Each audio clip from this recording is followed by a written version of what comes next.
বন্ধুরা, আপনারা লক্ষ্য করে দেখবেন, যে সকল চাষিরা চাষকেই জীবিকা হিসেবে বেছে নিয়েছেন তারা সবজি চাষ করে থাকেন, আর যে সকল চাষিদের হাতে সময় কম তারা অন্য কাজ করেন, তারা সাধারণত বিভিন্ন ফলের বাগান করে থাকেন।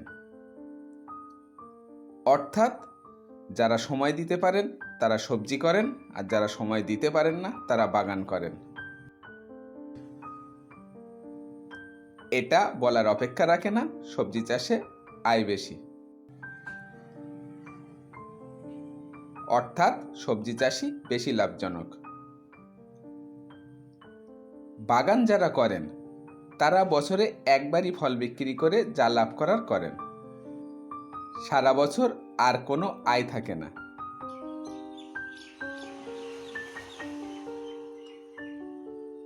এমনকি প্রতি বছর ফল না হওয়ার জন্য বাগান থেকে আয় আসে না। যদিও এখন ভালো ভালো জাতের আম ও লিচু চাষ হচ্ছে, যেগুলি প্রতি বছর হয়।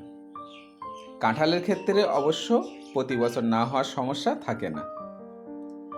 যাই হোক, ভিডিও শুরুতে এতগুলো কথা বলার উদ্দেশ্য একটাই, সেটা হচ্ছে সবজি চাষের থেকে ফলের বাগানের আয় অনেক কম। বন্ধুরা, এই ভিডিওতে আম, লিচু, কাঁঠালের একটি সাথী ফসলের সন্ধান দেব, যেটা চাষ করে বাগানের আয় অনেকটা বাড়িয়ে নিতে পারবেন। বেশি পরিশ্রম করতে হবে না, আলাদা কোনো পরিচর্যারও প্রয়োজন নেই। কোনো চিন্তা না করে আপনারা আম, লিচু ও কাঁঠাল বাগানের মধ্যে মশলা জাতীয় ফসল হলুদ লাগিয়ে দিন। প্রচুর চাহিদা এবং যথেষ্ট দামি ফসল। সাধারণত কোনো স্প্রে করার প্রয়োজন পড়ে না, সার দিলে ভালো হয়, না দিলেও ক্ষতি নেই। যদি যত্ন করেন, অর্থাৎ মাঝে মাঝে জল দেন, বাগান পরিষ্কার পরিচ্ছন্ন রাখেন, বৃদ্ধি ঠিক রাখার জন্য সার দেন, ফলন অনেক বেশি হবে। যদি এইসব নাও করেন তবুও ফলন পাবেন। বাগানের ছায়া জায়গাতেই হয় এবং যথেষ্ট ভালো হয়।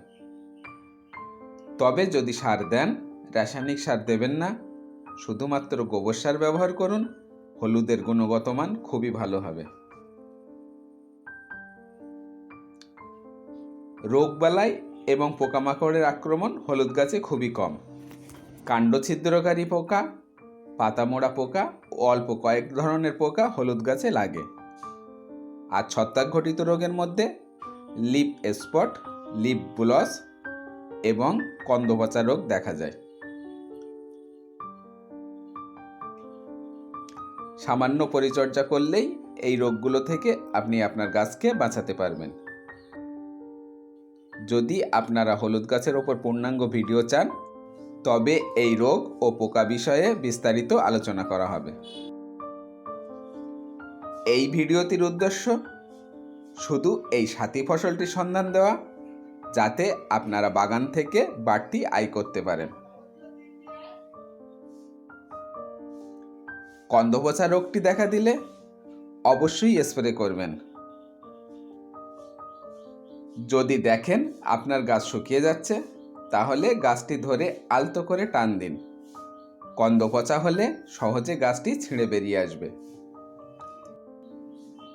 এক্ষেত্রে আপনারা কোনো ভালো ছত্রাকনাশক ব্যবহার করে আপনাদের গাছকে রক্ষা করতে পারেন। যদি হাতের কাছে কপার জাতীয় ছত্রাকনাশক, মেটালাক্সিল গ্রুপের ছত্রাকনাশক বা থায়োফ্যানেট মেথিল গ্রুপের ছত্রাকনাশক থাকে, ব্যবহার করতে পারেন। যদি এগুলো না থাকে, যেটি আপনার কাছে আছে, কোনো অভিজ্ঞ কৃষক বা কৃষি কর্মকর্তা বা কীটনাশক বিক্রেতার পরামর্শ নেবেন। আম, কাঁঠাল, লিচু বাগানে ছায়াযুক্ত স্থানে হলুদের মতো ভালো সাথী ফসল আর পাবেন না।